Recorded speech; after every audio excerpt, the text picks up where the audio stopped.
والسابقون الأولون من المهاجرين والأنصار والذين اتبعوهم بإحسان رضي الله عنهم ورضوا عنه. Hadirin yang dirahmati oleh Allah Subhanahu wa taala, pada kesempatan kali ini kita akan mengangkat salah satu kalamullah, salah satu firman Allah Subhanahu wa taala yang Allah firmankan di dalam surat Muhammad ayat 31,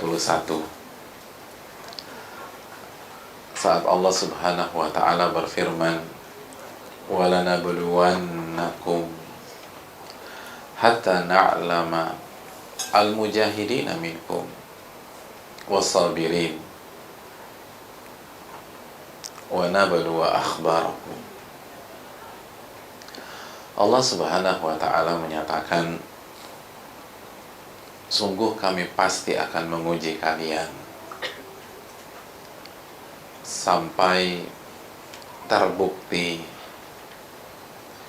siapa di antara kalian yang bersungguh-sungguh, yang berjihad di atas kebenaran, dan siapa di antara kalian yang bersabar. Dan kita pasti, atau kami pasti akan menguji khobar-khobar kalian. Hadirin yang dirahmati oleh Allah Subhanahu wa ta'ala, ini ayat perlu kita hadirkan di hadapan pelupuk mata kita, karena Allah sedang menjelaskan sebuah sunnatullah, sebuah sunnah kehidupan,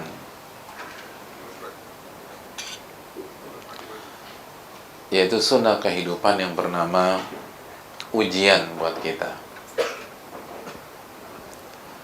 Hadirin yang dirahmati oleh Allah Subhanahu wa taala, ada banyak hikmah yang bisa kita petik dari ayat ini. Dan di menit-menit berikutnya kita akan pelan-pelan kita bahas sesuai dengan keterbatasan dan kekurangan kita. Faedah yang pertama dari ayat yang mulia ini, ayat ini menjelaskan kepada kita, hadirin, bahwa Allah pasti akan menguji kita. Pasti itu.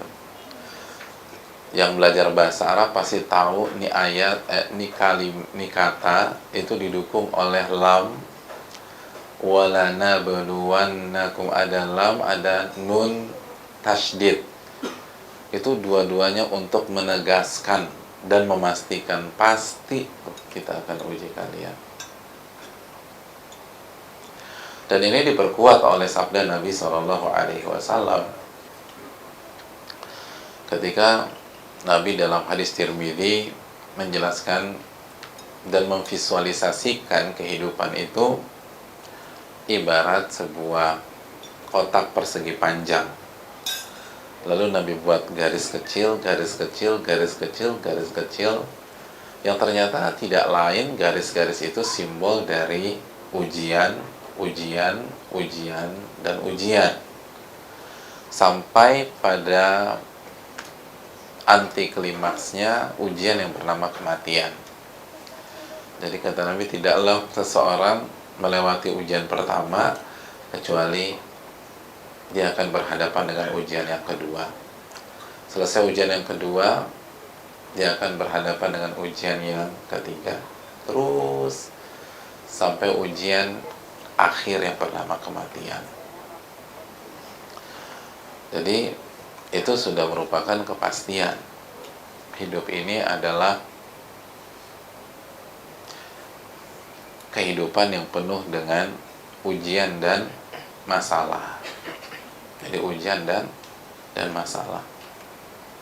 Makanya gak heran wajah-wajah yang hadir pun adalah wajah-wajah yang banyak masalah. Ya. Itu wajah. Jadi gak usah bingung. Ini ayatnya. Gak usah bingung Gak usah baper, itu poin. Nggak ada hari tanpa ujian, pasti ada ujian. Jadi hadirin yang dirahmati oleh Allah, jangan senang dan mengamini dulu kalau ada teman kita doain kita dengan doa seperti pokoknya gue doain lo nggak akan dapat ujian lagi di masa yang akan datang. Nah itu jangan diaminin, karena artinya dia doain kita mati hari ini gitu. Karena kalau nggak ada ujian mati tuh. Jadi amin ya, lo emang teman gue yang paling baik, lo kan didoain mati kok dibilang baik. Ya, mati nih mas. Kalau nggak ada ujian mati nih orang. Namanya ujian, namanya hidup itu pasti ada ujian, nggak mungkin nggak ada ujian. Jadi kita pasti akan mendapatkan ujian. Dan inilah filosofi dari dunia. Ini adalah konsep dari dunia. Makanya seorang mukmin yang mengerti benar Al-Quranul Karim dan hadis Nabi SAW itu nggak shock ketika menghadapi ujian, nggak drop. Al-Imam Ibnul Qayyim, pernah dengar nama itu? Al-Imam Ibnul Qayyim itu mengatakan bahwa hendaknya seorang mukmin menghadapi ujian itu seperti dia menghadapi musim panas dan musim dingin gitu, menghadapi musim panas dan musim dingin. Mungkin kalimat ini tidak letterlock ke kita karena kita nggak punya musim panas dan musim dingin yang dimaksud oleh beliau, karena beliau hidup di negara yang four season, sedangkan kita tidak seperti itu. Tapi bisa kita analogikan seperti musim hujan dan musim panas misalnya. Hadirin, nggak ada orang Jakarta yang shock ketika hujan turun gitu loh, atau panik dengan lebaynya, nggak ada gitu. Dan nggak ada juga orang yang deg-degan ketika sudah mendung dan hujan mulai turun rintik-rintik, kecuali mungkin dia punya event di tempat terbuka atau outdoor. Tapi secara umum orang biasa aja. Begitu juga orang biasa masuk ke musim dingin dan musim kemarau, dan nggak aneh. Justru yang aneh ketika kita melewati sebuah tahun di negara yang four season, tapi pas tahun itu musim dinginnya cuti gitu loh. Ya. Hadirin yang dirahmati oleh Allah Subhanahu wa Ta'ala, jadi nggak perlu terlalu shock, nggak perlu kaget, nggak usah heboh. Gue nggak nyangka lo kayak begini. Nggak perlu. Ujian itu normal. Justru yang bingung tadi apa? Kita melewati sebuah tahun nggak ada musim hujannya, itu baru bingung. 2018 nggak ada musim hujan ya, itu bingung tuh baru. Kayak kalau musim hujan biasa hadirin. Yang harus kita lakukan bukan kaget dan bukan shock.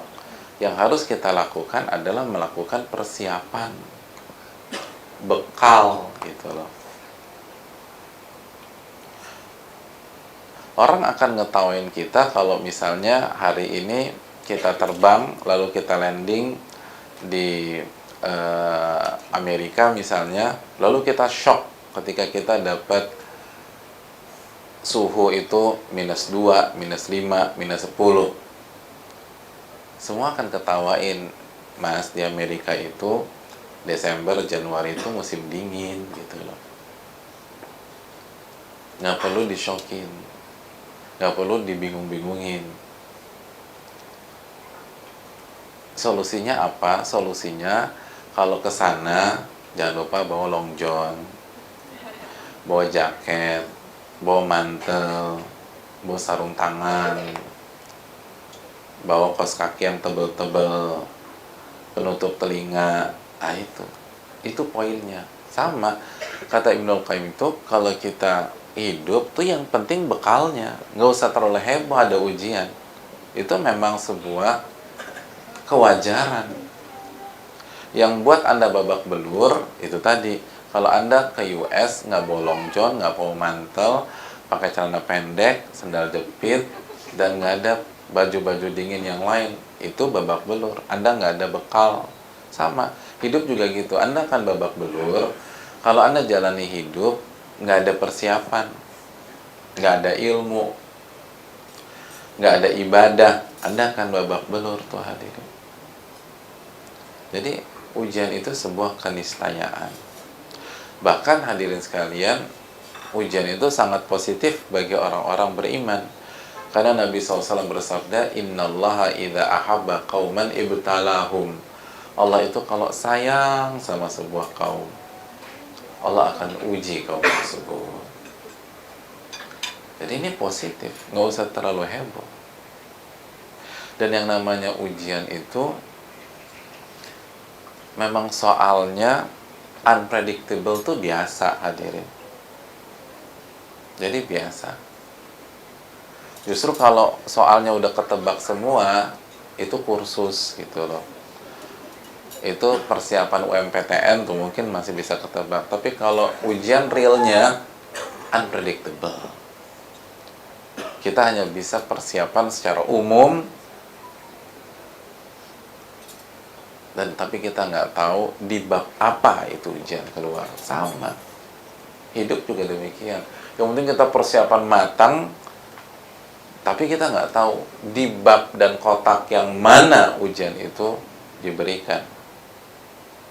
Ada orang di kotak keluarga, lebih spesifik lagi pasangannya. Ada orang anaknya kena. Ada orang mertuanya, dia harus berhadapan dengan mertua. Ada orang harus berhadapan dengan suaminya. Ya Allah. Betul nggak Ibu? Ya. Tapi jangan dalam-dalam jawabnya, biasa aja. Nanti jadi tersangka Ibu.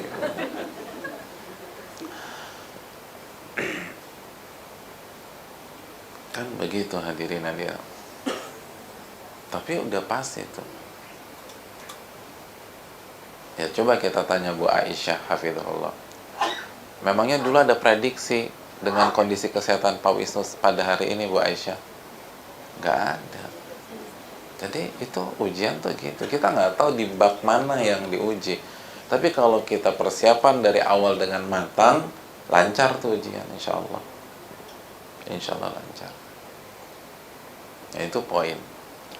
Poin yang berikutnya kata para ulama,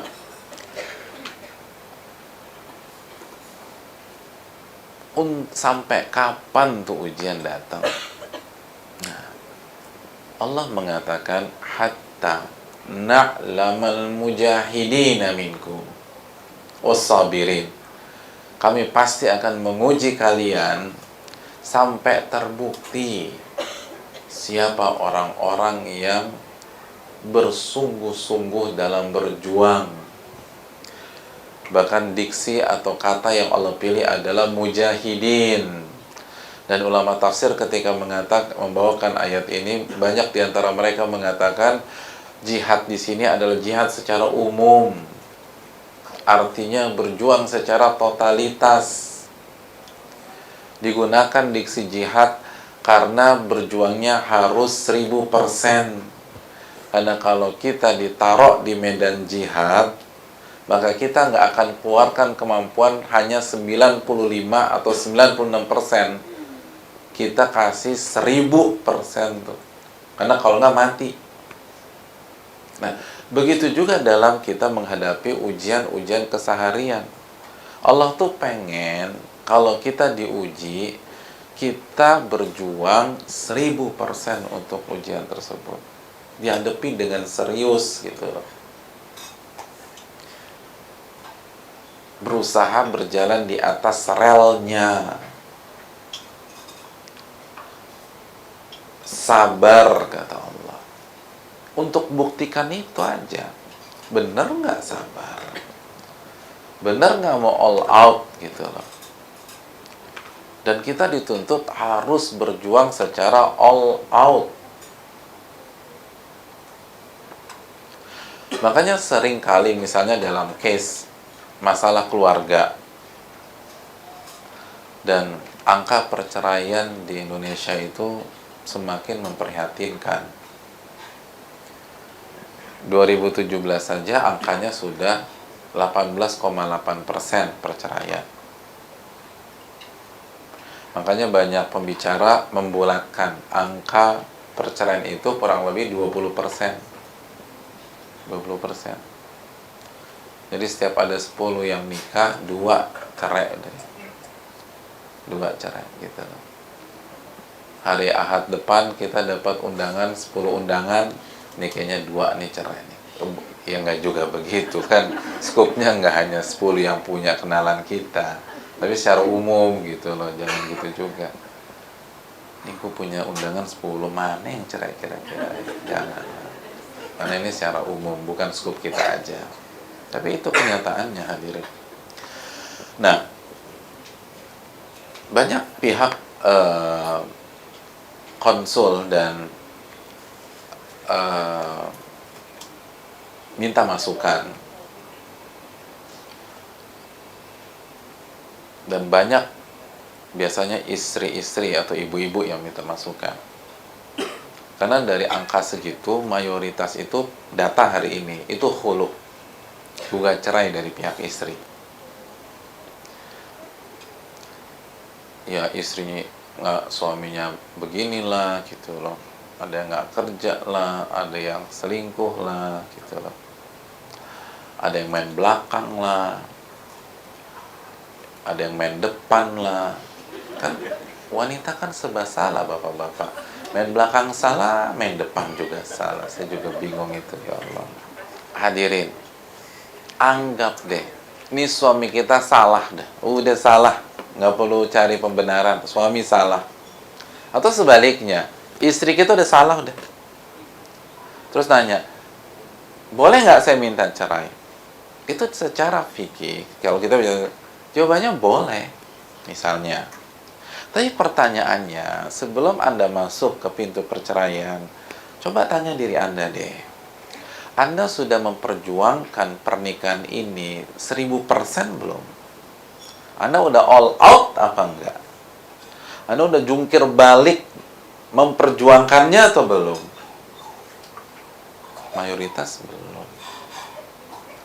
Mayoritas karena kecewa, bukan karena telah berjuang 1000%. Mayoritas karena sakit hati, bukan karena telah berjuang 1000%. Bukan. Mayoritas karena merasa tidak dihargai.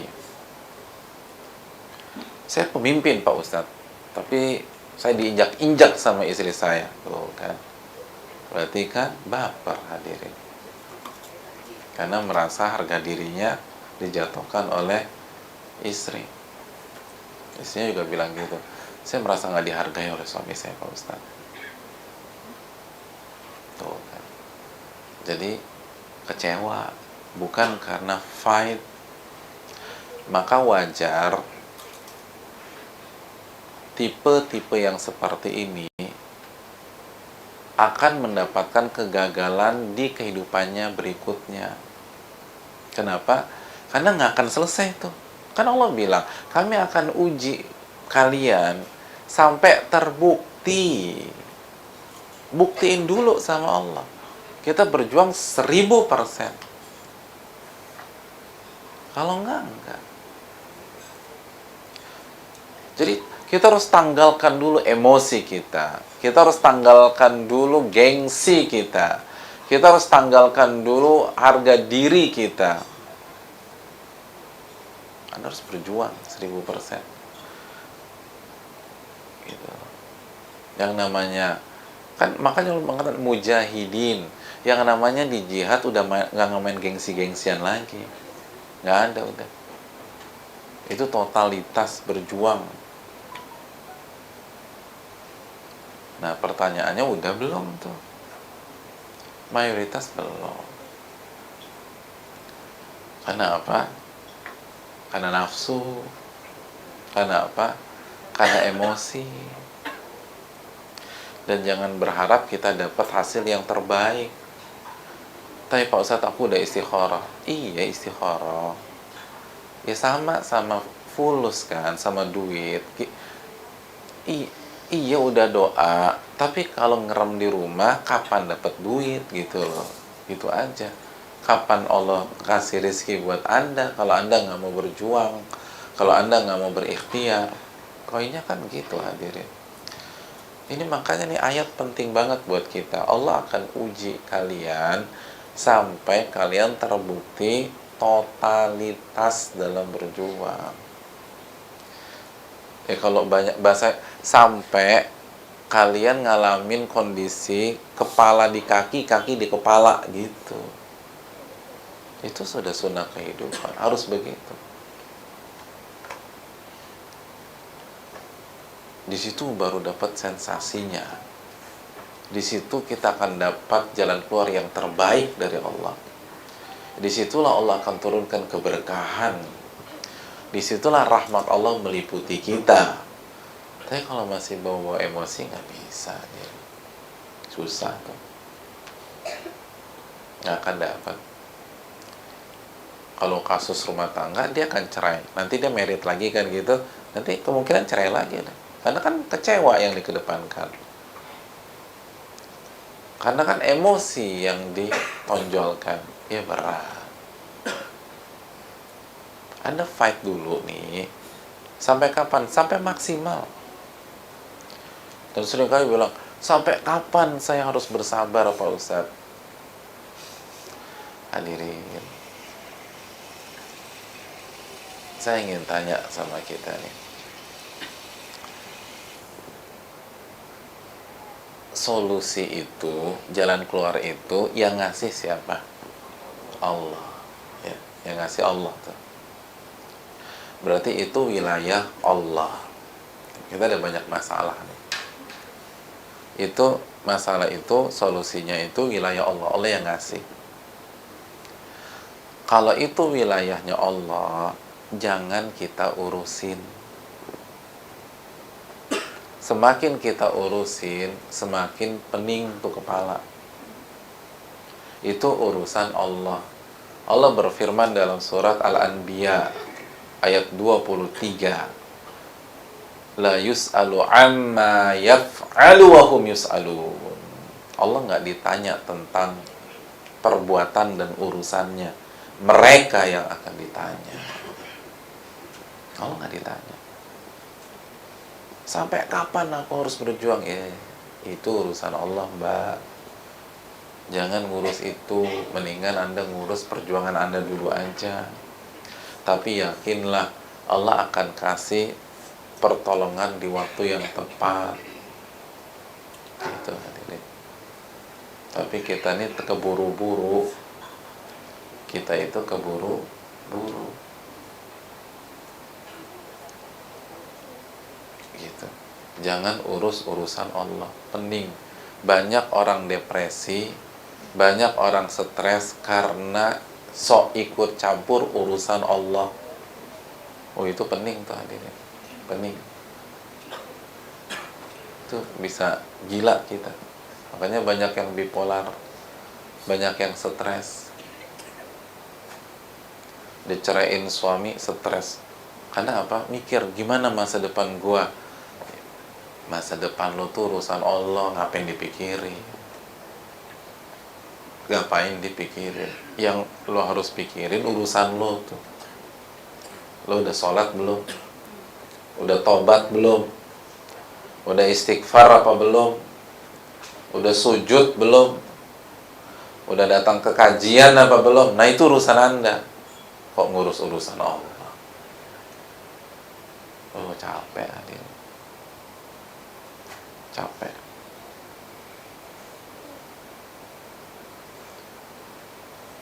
Simpel aja deh. Kalau besok Bill Gates kasih urusan Microsoft biar kita yang megang, kira-kira gimana tuh otak kita? Oh, pecah tadi. Ya Allah, stres gue nih.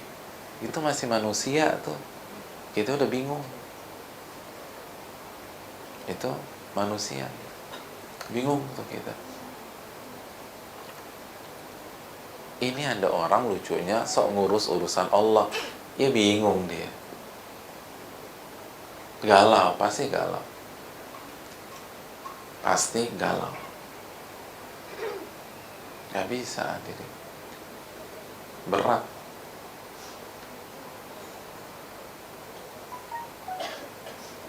Oh, bapak-bapak aja kalau sholat Jumat,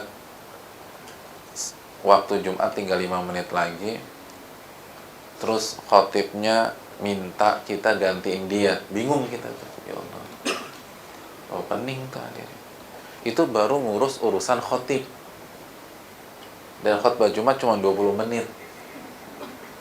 Pak, saya udah 30 tahun jadi khotib, gantian saya pengen jadi makmum, bapak yang jadi khotib. Itu pening tuh hadirin, bingung. Itu hafalan yang cuman model trikul aja bisa muak tuh di atas mimbar. Iya. Hafalan kita kan cuman kulhu, qul a'udzu bil falaq, qul a'udzu bin nas. Itu aja bisa muak tuh. Grogi kita, bingung kita. Jadi jangan urus urusan orang. Kalau itu konsep kita, kan kita sering bilang, lo jangan urus urusan orang, urus diri lo sendiri. Nah, kok bisa ada orang tuh sibuk ngurus urusan Allah? Tugas Anda berjuang, bukan ribetin kapan datang pertolongan. Tugas kita sebagai suami mendidik istri dan anak-anak, bukan ngurusin kapan istri gua, anak gua berubah. Itu udah urusan Allah. Gitu. Tugas ibu-ibu jadi istri yang baik, ngarahin suami, bukan ngurus kapan suami gua royal ke gua, gitu loh. Pak Ustadz, aku udah capek Pak Ustadz, 5 tahun terus suamiku selalu suruh aku zuhud, uang belanja minim. Itu urusan Allah deh. Kita tuh nikmatin aja kalau suami kasih. Ini kita nih keribetan urusan Allah. Urusan kita terbengkalai, urusan kita nggak karu-karuan, kan gitu.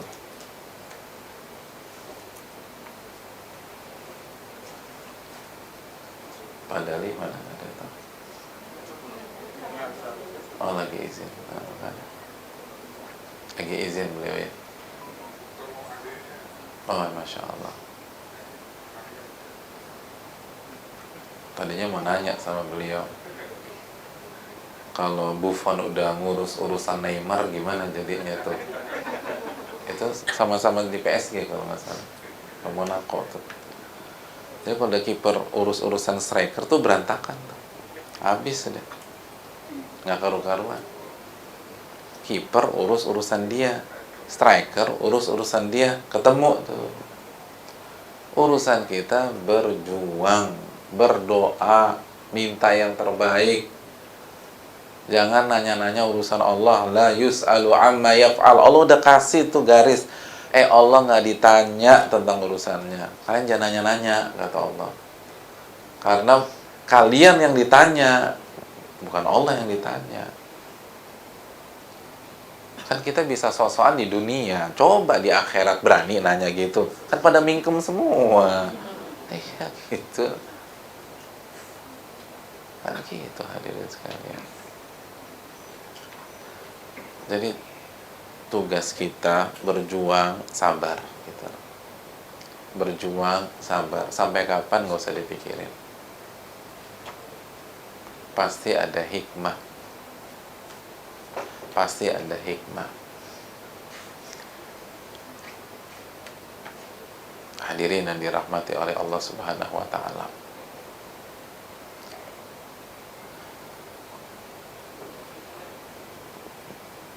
Lihat,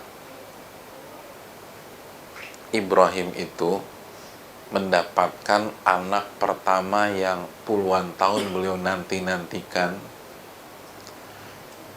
itu melalui sebuah kejadian yang sangat berat dan pelik. Istrinya diculik oleh Fir'aun, Sarah. Itu kan kronologinya. Kalau Sarah nggak diculik tuh nggak ada Ismail hadir. Kan Sarah diculik, mau diperkosa, nggak berhasil. Akhirnya dihadiahkan Hajar. Hajar bersanding, lahir Ismail. Gitu. Dan coba Nabi Ibrahim ketika Sarah diculik, Nabi Ibrahim urus-urusan Allah? Enggak. Apa yang dilakukan Nabi Ibrahim?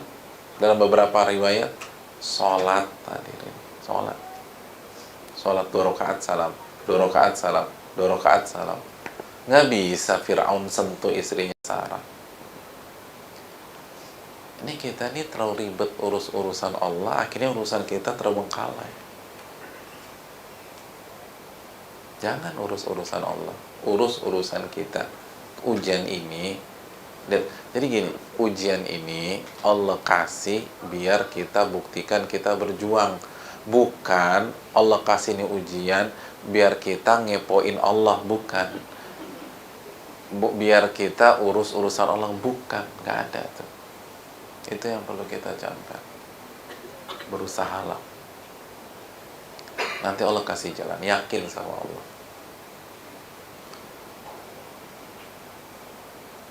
Ini yang perlu kita camkan hadirin.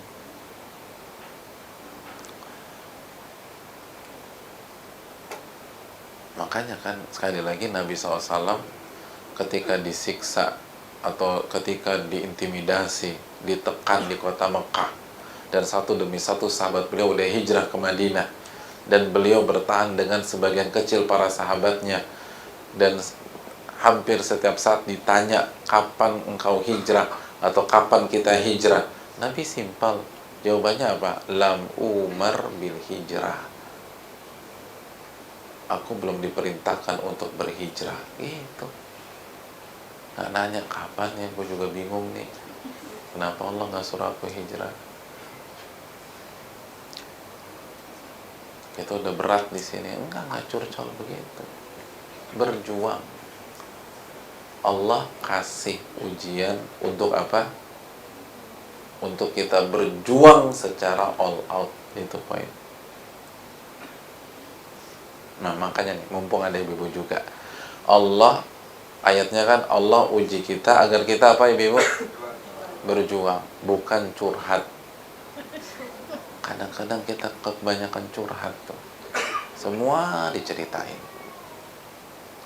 Siap, memang ada ayatnya. Wala nabluwannakum hatta, apa curhat itu bahasa Arabnya? Itu curhat ya. Sampai kalian curhat tuh nggak ada ayatnya. Kenapa kebanyakan ngomong? Cerita sana, cerita sini, tapi actionnya nonsen. Nggak ada begitu. Suruh berjuang kita. Berjuang. Dan kita sabar. Wal aqibatu littaqwa, itu ending pasti untuk orang yang bertakwa. Nggak bohong nih. Pasti untuk orang yang bertakwa. Dan itu sejarah membuktikan.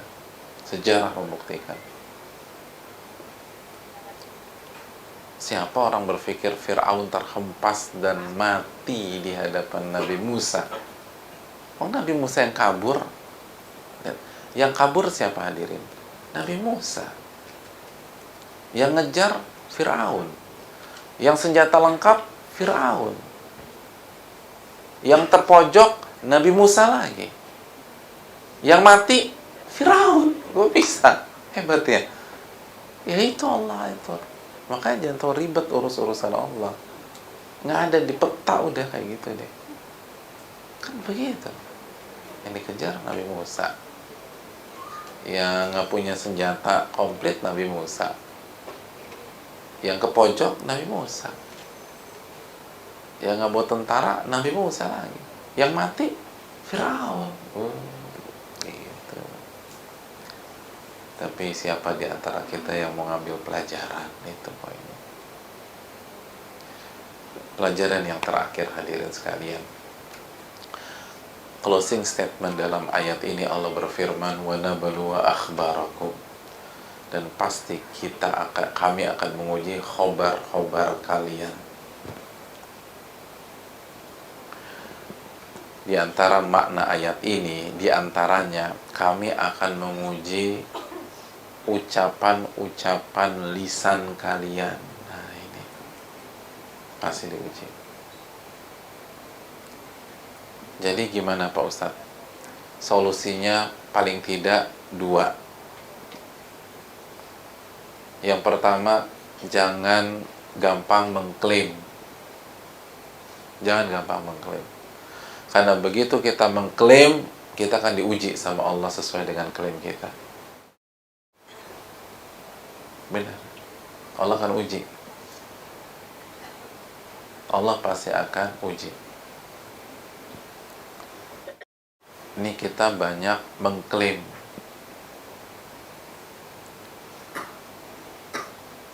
Padahal bisa jadi masalah kita itu gara-gara klaim-klaim kita tersebut.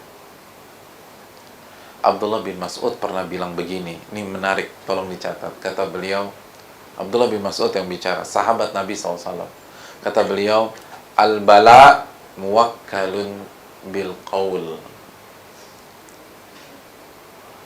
Banyaknya musibah yang kita hadapi seringkali berkaitan dengan ucapan-ucapan kita.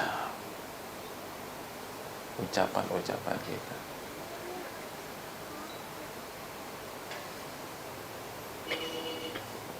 Gara-gara banyak ngeklaim salah satunya. Gara-gara banyak ngeklaim. Alhamdulillah Pak Ustadz, kita ini buat kajian dan berdakwah semata-mata mencari ridho Allah Pak Ustadz. Kata Allah, benar nih nyari ridhoku. Oke, kita uji dulu dia. Benar nggak tuh mengharapkan ridhoku? Babak belur. Jatuh.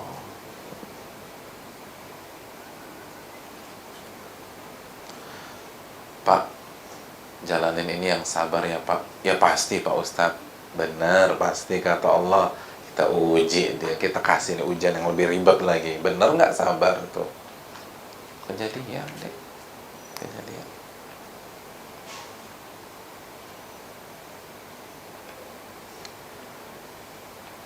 Bu, jalanin yang ikhlas ya Bu. Pak Ustadz, kalau aku nggak ikhlas, udah dari dulu aku jatuh. Nah, bener, ikhlas dari dulu. Kita kasih lagi tuh ujian gitu. Ini kita banyak ngeklaim nih.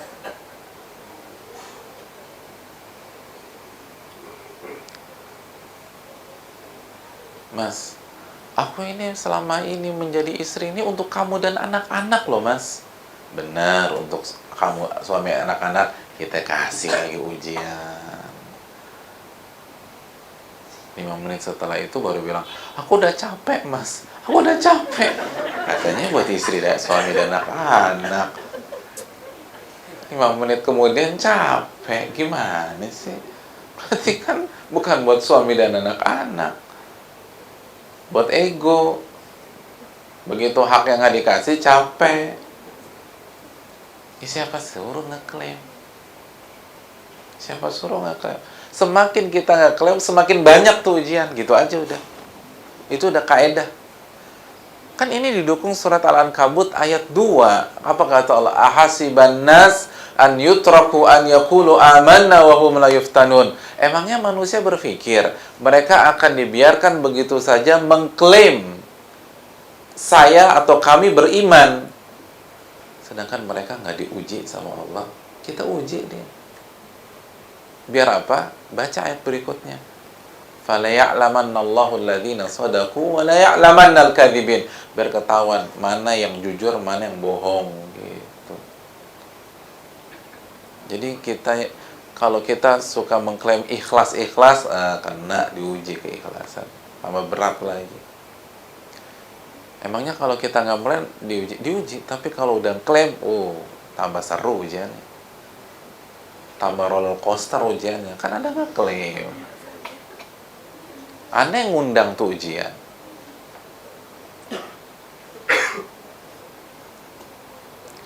Kan gitu tuh. Seringkali kalau kita dinasihatin orang, langsung bangun benteng. Ya Alhamdulillah kita ridho Pak Ustadz terhadap takdir Allah. Bener ridho, kasih lagi. Terus tuh. Itu undangan klaim tuh, undangan klaim.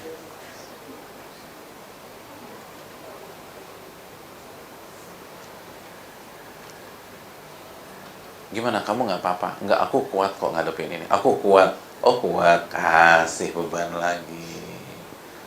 Kan bilang kuat. Kasih terus. Gitu lah. Jadi semakin kita klaim, dikasih tuh sama Allah. Dikasih.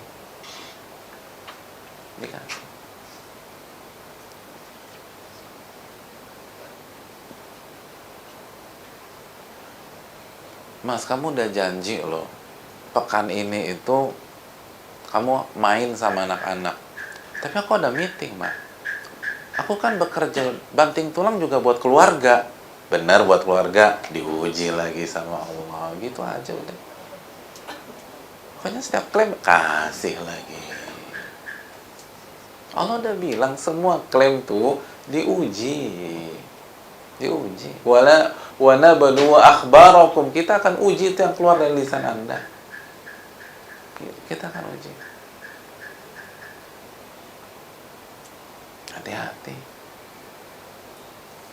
Hati-hati, jangan sampai makanya ini kan bahasa pergaulan apa sih? Kita bergaul nih, kan ada istilahnya.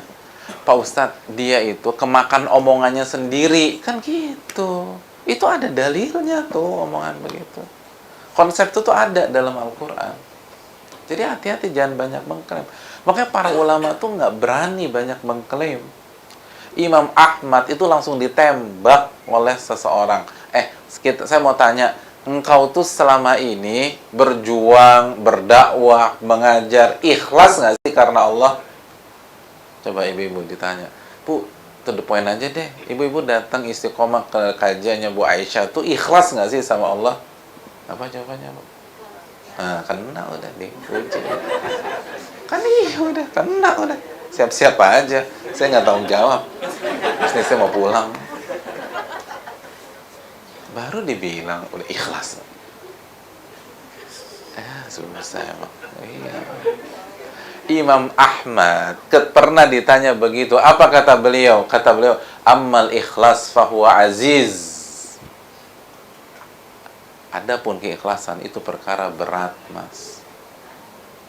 Saya hanya berusaha semampu saya nggak tahu bisa ikhlas atau enggak.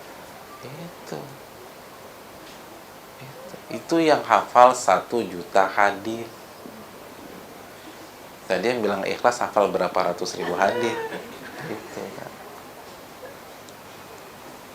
Itu muridnya Imam Syafi'i.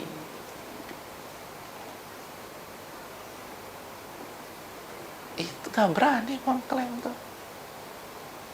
Karena tahu konsepnya. Begitu klaim, kena diuji sama Allah Subhanahu wa Ta'ala. Diam aja. Iya, diam aja. Tapi bisa nggak tuh mulut dimingkemin? Kan susah. Ini kan mulut paling susah diatur nih setelah hati. Kecuali yang diberikan taufik oleh Allah Subhanahu wa Ta'ala. Pokoknya jangan gampang mengklaim, itu poinnya. Habis kita kalau banyak mengklaim. Jangan. Dan ini iman kepada nama-nama dan sifat Allah. Anda mengklaim, emang Anda lupa tuh klaiman Anda didengar oleh As-Sami' yang Maha mendengar. Itu bukan nguap gitu aja, itu didengar, ada konsekuensinya. Pasti ada konsekuensinya, hadirin. Jangan gampang mengklaim. Kena tuh.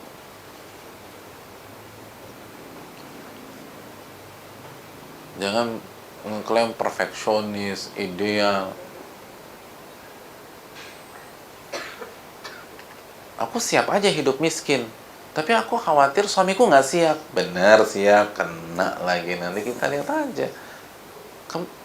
Allah yang bilang wa nablu akhbarakum, kita kan uji tuh lisan dia. Kan kadang-kadang gitu. Kita jadikan pasangan kita jadi bemper, padahal kita juga bingung juga kalau dikasih begitu. Gimana cara antum melewati masa-masa sakit itu, Pak? Kalau saya sih konsepnya setiap ujian saya jalani dengan sabar, Pak Ustadz. Oh bener, kita kasih lagi. Sabar nggak tuh? Itu deh pokoknya. Itu yang diucapkan Abdullah bin Mas'ud. Ini banyak masalah, itu berkaitan dengan lisan kita sendiri. Lisan kita. Itu Abdullah bin Mas'ud. Abdullah bin Mas'ud itu mungkin bisa dikatakan top 5-nya sahabat dalam tafsir Al-Quran. Itu alimnya minta ampun, senior. Beliau yang bilang begitu. Kita karena nggak ngerti, ngomong banyak, ya kemakan omongan.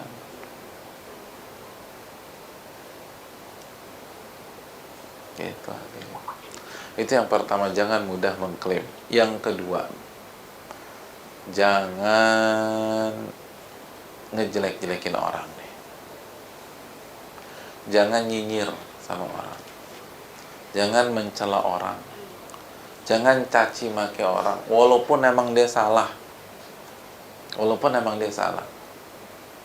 Ada sebuah riwayat. Riwayat ini tidak valid dari Nabi SAW.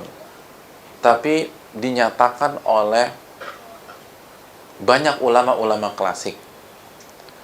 Barang siapa yang mencela saudaranya karena dosa yang dilakukan saudaranya, maka kemungkinan besar dia tidak akan meninggal dunia kecuali terjatuh ke dalam kesalahan yang sama. Itu poinnya.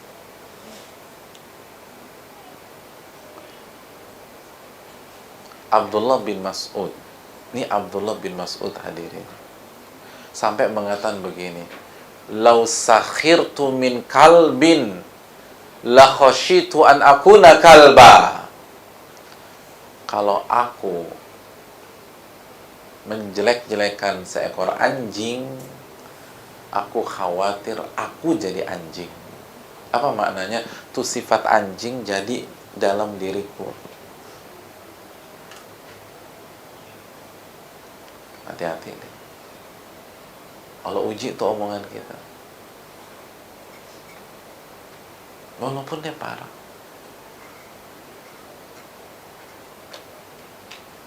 Hati-hati lisan. Ini ibu-ibu juga hati-hati.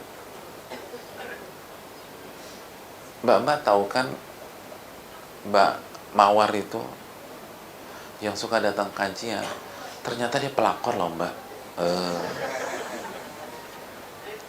Itu jangan sampai kita sebelum kita meninggal dunia kita jadi pelakor juga. Kan dia jatuh-jatuhin.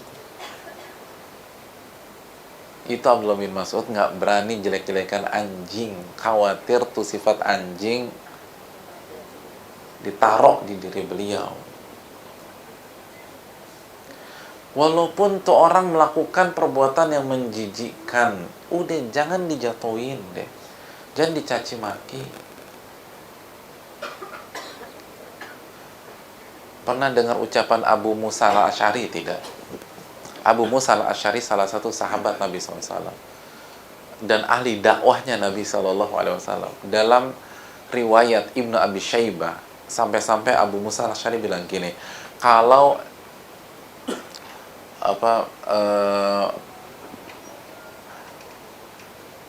kalau aku berjalan lalu aku melihat seseorang nyusuk ke seekor onta di tengah jalan, aku nggak berani nyinyirin dia khawatir aku ngalamin hal yang sama di masa yang akan datang. Bayangin, nyusu sama ontak, mohon maaf, langsung di putingnya tuh ontak, nggak berani diomongin. Itu sahabat tuh, lisannya sahabat, nggak berani. Khawatir kalau aku nyinyirin, kena nanti ke depan aku yang begitu. Jadi hadirin sekalian yang dirahmati oleh Allah, ini nih yang harus kita camkan. Kenapa? Poinnya kan gini, kalau kita nyinyirin orang, apalagi caci maki orang, itu kan secara tidak langsung kita merasa bersih, hadirin. Kita merasa baik. Paling enggak kita merasa lebih baik daripada tuh orang. Nah, Allah uji, benar, lebih baik dari tuh orang, kita uji deh tuh. Jatuh habis itu diuji sama Allah. Itu konsepnya. Karena orang yang merasa lebih rendah nggak akan caci maki, nyinyirin, dan ngejatuhin orang lain. Ya simpel aja gini. Kemarin kita ujian kimia nih. Hari ini dibagiin dengan cara klasik. Dipanggil satu-satu namanya. Nama kita awalannya W gitu loh. Atau Z lah sekalian. Teman kita dipanggil yang namanya A, B, C gitu loh. Yang teman kita yang samping namanya Anto 4,5. Namanya B, Bajuri 3,5. Namanya C gitu, Cintia 2,5. Kira-kira kita ketawain nggak mereka dan kita jatuh-jatuhin nggak? Hah? Kira-kira kita jatuhin nggak? Jawabannya nanti dulu. Kita lihat dulu nih nilai kita berapa. Kan kita masih Z nih. Pas kita terima 1,5. Kira-kira kita ketawain tuh yang 2,5, 3,5, 4,5. Diem kita, diem. Gitu. Diem. Kalau perlu berkata bijak. Gitu loh. Pokoknya yang dapat 3, sabarlah kepada Allah. Gitu kita bilang. Qanaah. Nggak usah khawatir, badai pasti berlalu. Gitu. Semua orang punya kesalahan. Semua orang punya dosa. Gitu. Lo berapa? 1,5. Gitu. Ya kan gue udah bilang tadi, semua orang punya kesalahan. Semua orang punya dosa. Jadi kan gitu hadirin. Jadi orang tuh kalau merasa diri rendah, nggak bakalan dia jelek-jelekin yang rendah juga. Karena merasa gue lebih rendah daripada dia. Hanya orang yang nilainya merasa tinggi yang berani tuh caci maki. Itu yang Allah nggak senang. Makanya jangan sampai kita merasa tinggi, diuji sama Allah. Benar merasa tinggi. Benar sesuai dengan klaim Anda, kita uji deh itu. Maka hadirin sekalian, jangan mudah mengklaim dan jangan nyinyir sama orang, caci maki orang, hina orang walaupun dia salah. Tapi ini kemungkaran Pak Ustadz. Ya udah, nahi mungkar harus hadirin. Tegas tuh harus. Nggak ada kita maju mundur. Tapi emang harus pakai caci makian. Sampaikan aja baik-baik. Ikutin aja Nabi SAW. Lemah lembut. Betul Nabi pernah tajam kepada sebagian orang, tapi itu bukan hukum asal kata para ulama. Dan itu kasus-kasus tertentu. Dan itu karena maslahat, bukan karena emosi. Dan bukan merasa paling tinggi atau paling alim. Jadi ini yang bisa kita sampaikan. Semoga bermanfaat. Wassalamualaikum warahmatullahi wabarakatuh.